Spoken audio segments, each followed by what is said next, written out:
Ang Hukbong Himpapawid ng Pilipinas, PAF, ay naglatag ng isang medium-term vision na parehong ambisyoso at nakabatay sa pangangailangang pang-estratehiya ang bumuo ng isang fleet ng hindi bababa sa 40 makabagong multi-role fighter jets.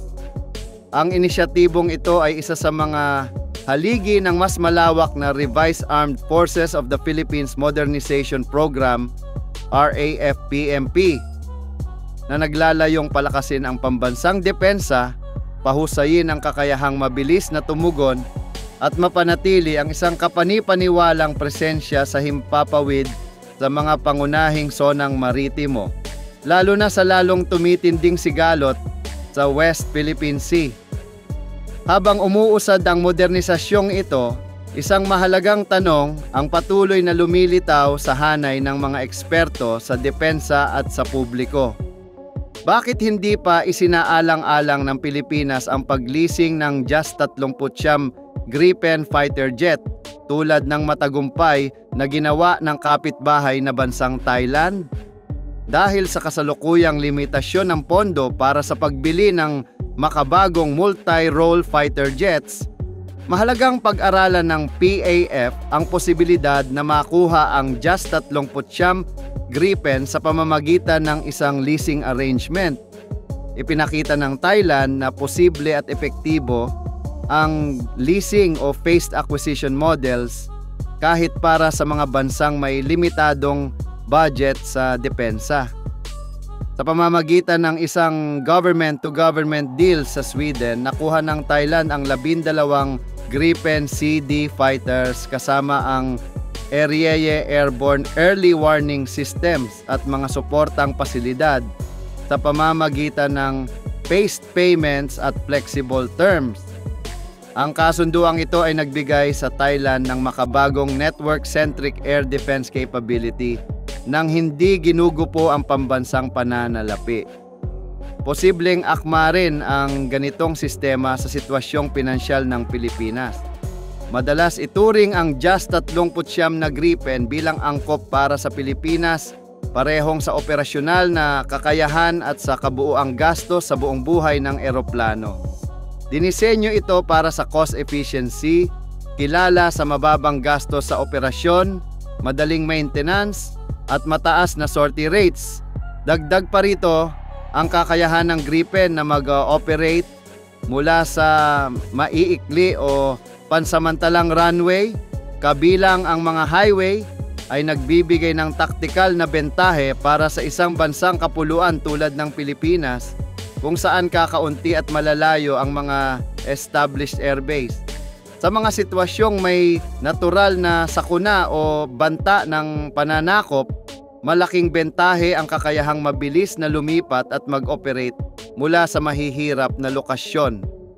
Sa kabila ng maraming benepisyo, wala pang malaking hakbang ang ginagawa ng pamahalaang Pilipino upang pag-aralan ang leasing o phased acquisition gaya ng ginawa ng Thailand. Maraming structural factors ang posibleng dahilan. Isa sa mga pangunahing hadlang ay ang matigas na fiscal at procurement frameworks na nakatuon sa outright ownership at walang sapat na batas para sa leasing ng defense assets.